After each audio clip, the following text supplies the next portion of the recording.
Okay, this is going to be a fairly long video because there's a lot to discuss. Let's just start at the beginning. This is something I made on my laser cutter, which is just holding this LCD screen. You can see on the back all the connections, all the wires coming out are listed there. And this connects to my microcontrollers.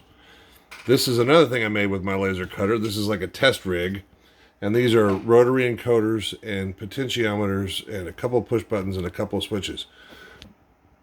I think the only thing we're using is this potentiometer here and this rotary encoder. But it's sort of the same thing.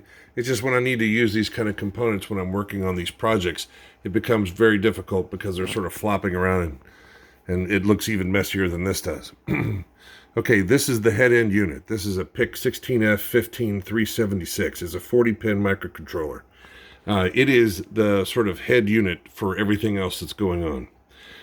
This chip will send out a signal over this little wire right here. It will send out a signal, and it's three things. First of all, it's 99. It just sends out the number 99. And that allows all the other boards that are going to be listening to this chip to synchronize. So they know that 99 is just get ready. And then the next thing it sends is the first of two numbers. And it's either going to send the hours or it's going to send the prefix for commands. So it goes back and forth between hours or time and commands, time commands. And so the first number it transmits will be, for example, the hours in 24-hour format. So, for example, if it were 11 p.m., it would transmit a 23. Anything above 2400 is a command because, time only goes to 2400. There is a page in my book here that I've got that I'll show you. It's here. Like, for example, the command 2500 means the lights are on auto and the sounds are off. 2501, all the lights are on, the sound is off. 2502, the lights are on auto and the sounds are on. And then 2503, all the lights are on and the sounds are on. And I'm working on maybe doing some more additional stuff there, but haven't figured it out yet. So this will transmit the time. The first number is like 23, and if it's say for the sake of argument 11:15 at night, it'll send a 23:15, and then the next number it'll send will be a command, and it just sort of flips back and forth transmitting those. You'll see this little light up right here whenever it's transmitting. All right, this is a soundboard. This is a flash drive. This is a miniature MP3 player. This is a PIC 16F15325. It's in the same family as the big chip. It basically is listening to the big chip through this wire. And when it receives the time, it makes a decision about what track to play. It tells the MP3 player to go fetch a track. Now, this is set up to where there are 3 time periods. And they are from 6 in the morning until 6 at night, so 0600 to 1800, and then 1800 to 0100, so from 6 till 1 in the morning, and then from 1 in the morning until 6. And what we'll see here shortly is that depending on what time it's receiving through this serial communication here, this chip will tell the MP3 player to go fetch a track from one of 3 folders. And those 3 folders are, time period 1, which was 6 to 6, time period 2, which is 6 till 1 in the morning, and then period 3, which is from 1 in the morning until 6 in the morning. And you'll see that those sounds are, in time period 1, it's just a bunch of barnyard sounds. It's just what I had available for testing purposes. So barnyard sounds in the daytime, a tractor starting up, some chickens clucking, things like that. And then for the evening, from 6 p.m., 1800 hours, until 1 in the morning, it's honky-tonk sounds. It's a crowd, and it's some glasses clinking, and it's some music. And then from 1 in the morning until 6, it's just crickets and night sounds, owls hooting and stuff like that. So that's one soundboard. This is another soundboard. This is the same thing as that over there. The difference is I had a printed circuit board made. Now this was for version 1, and I've had to do some modifications like scratching off some traces, and you can see here on the bottom I had to put a jumper wire in there because I changed the way this all works. But this is the same thing now. This is identical circuit to this. It's just that they're going to play different sounds. Sometimes they match up, but it's just coincidence. This board in the middle is what I call, so this is a sound effects board, and that's a sound effects board. This board in the middle is what I call a light board. And so this one's set up with 6 lights. So you'll see 5 LEDs here and then another one here. These are the lights on a structure. And this is set up for 6. I could have as many as I want. Well, this chip, this is also a PIC 16F15325. So I can only have 6 pulse width modulated outputs on this, so the light's sort of fading in and fading out. I can have a lot more. I can use a different chip, say for example this one here, which is in the same family, not quite as big as the first one. This is a PIC 16F15356. It's a 28-pin chip. This is a 14-pin chip, and this is the 40-pin chip. There's a bigger one than this, but I never did get it.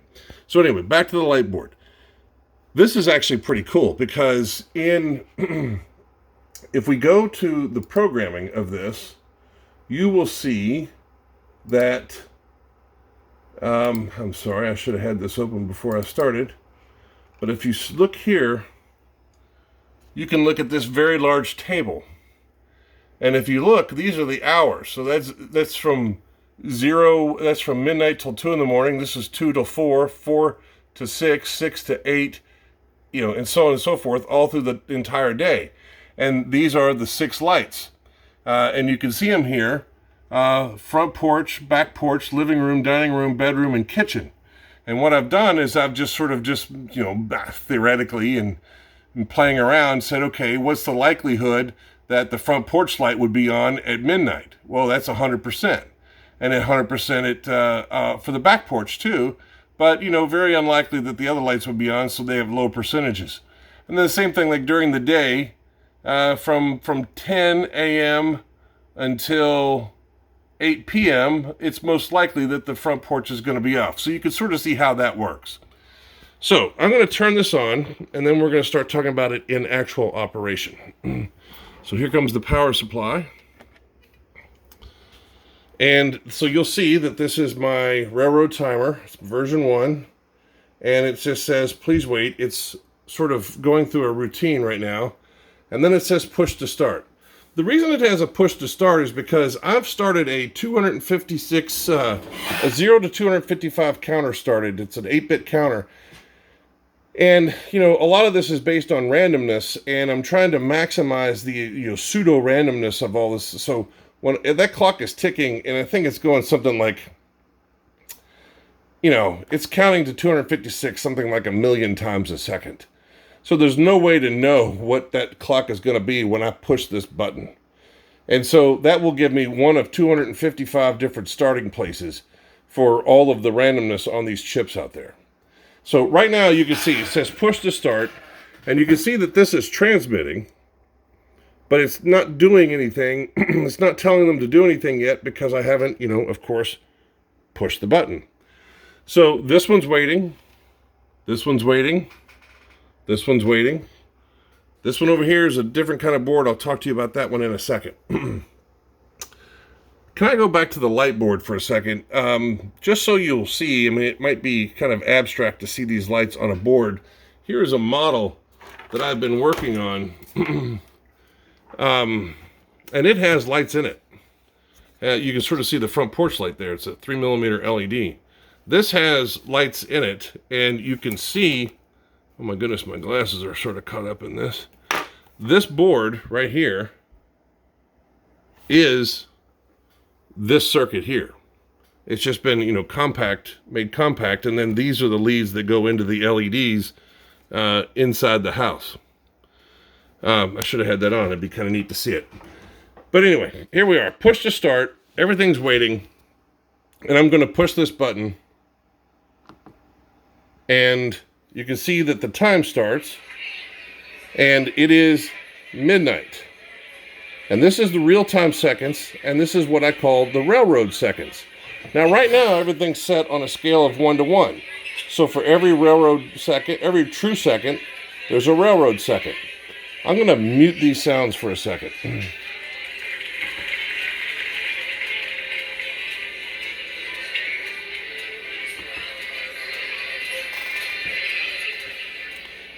So there's a real second and then there's a railroad second. And what I can do, and you can see this is the railroad time, it's midnight, 0000 hours. And you can see that the lights out there are the back porch light, or the front porch light is on. And then somebody's in the, I think it looks like somebody's getting ready for bed in the bedroom. So what I'm going to do is, there's a variety of functions when you push this in and then turn it. And so what I'm going to do is I'm going to make this clock go a lot faster. And I'm going to set the factor. And so a 1 to 1 is where it's at right now. And I can move this up, say, to example, to 240.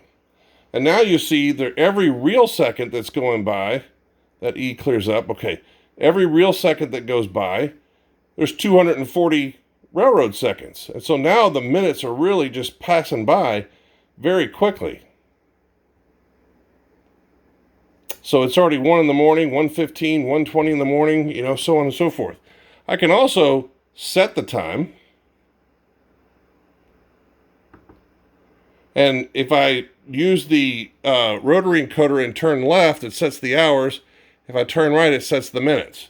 So I can say, for the sake of argument, we'll make it, we'll make it 8:15. So I'm turning the rotary encoder, and I'm going to get all the way up to 20. And then I'm going to turn this, it goes in 5-minute increments. So now it's 20:15. And you can see it started at 20:15, but it's going very fast, of course. I'm going to turn the sounds back on.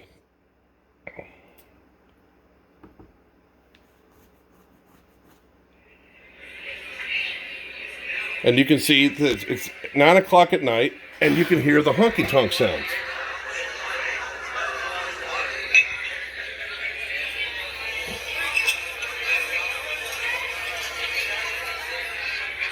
And here comes some music.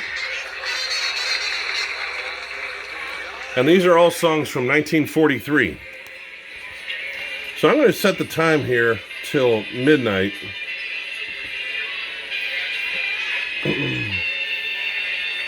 So that it is going so fast, you'll see at 1 o'clock, these sounds will fade out, and then the night sounds will come on. So we'll give that a couple of seconds.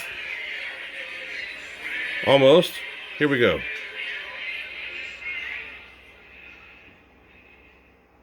Those have faded out, and here come the night sounds.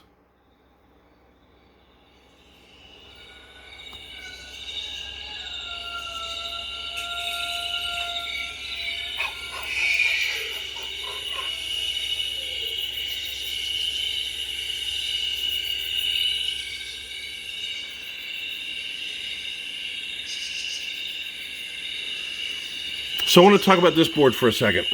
You can see there's an orange LED here, right there.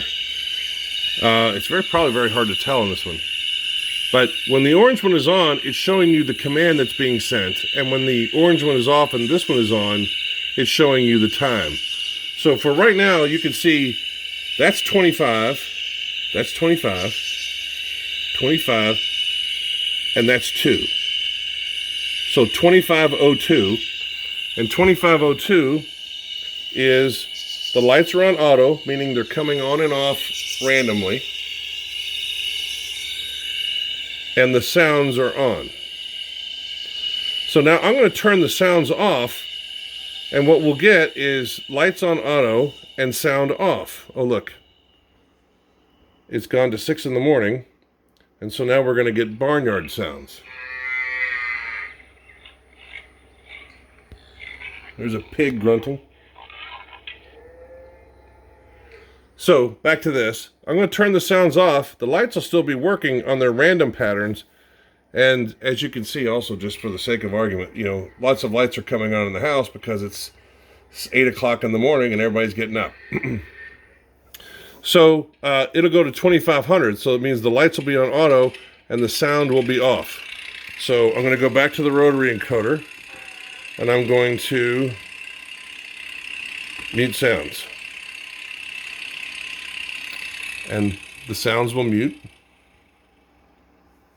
And you can see now that the command being sent, there's the 25, but it's 0 now. See, there's no lights on over here. So I can verify that the command is making it through, and I'll turn the sounds back on. And you can watch the command now right there. See, it's back to 2502. So I think that's it. You can see here the serial communications being sent out on this orange wire. That's the 99, and then the first number of the hours, and then the second number minutes, or the first prefix of the command, and the second is the. So you could look at it here. You see, like it's the commands are 25, 25, 25, 25, and just like hours and minutes, the second part 0, 01, 02, or 03 are the sort of items in that command structure. So you can see that that's transmitting those out, and there you can see them change.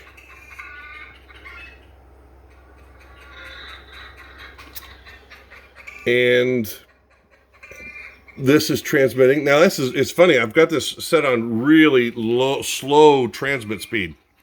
It's 300 baud, which, because I'm trying to figure out a way to transmit this signal on this orange wire over a long distance, say like 100 feet from the head unit. And I'm not really sure how to do that yet. And so I wanted to ensure as much accuracy as possible. So I used a very slow baud rate, 300 baud. That's probably it. Oh, I will say this. This is a 555 timer chip right here. And let me show you what that's doing. You should be able to see it here when I slow this down. That's just capturing when I push this button. See that? See, if I push the button very quickly, it's still the same duration. If I can push it many times, you can see each one is the same duration. And the reason that works, I'm going to turn the sounds off here. The reason that's doing that you have the same duration every time you push the button, is because this little 555 chip, I've put it in what they call monostable vibrator mode, which means that whenever I push the button and it gets a trigger, it will stay high for a given period of time and then drop off based on the value of this capacitor and this resistor. I don't know if anybody knows this, but there, these mechanical switches, this is a mechanical switch, and it will bounce, and you'll get like 2 or 3 pushes and releases of that button, even though you never intended that. And because this chip operates at 32 million cycles per second, those little periods of time in between these imperceptible bounces on that mechanical switch seem like decades to that chip, because it's measuring 32 million times a second. And so even though we can't see or observe the bouncing without the benefit of an oscilloscope, the chip sees it as canyons of time. And so what you do is you connect this switch, the mechanical switch of this rotary encoder, through this 555 and have it trip. And it's I think they call it a latch. And it latches as soon as it receives a signal. It latches and it stays high, as you saw from that oscilloscope. It stays high for that period of time, no matter if I do it real fast or now if I do it longer, it'll stay on. But it will automatically just come on and stay on for a set period of time based on the value of that resistor and capacitor. And that way it doesn't bounce. And I get very concrete pushes, as you push this. And, because sometimes it would be very frustrating. You'd push the button and it would go like 3 or 4 different menu options instead of just the one. And so with this RC timer on the 555 in monostable mode, it just creates a really nice, sure push. I'll turn this on. All lights on. That function turns all the lights on on the light board. Like if I wanted all the lights on, you can see they're almost on all anyway, but they will all come on, see? And they'll stay on until I go back and say lights on auto.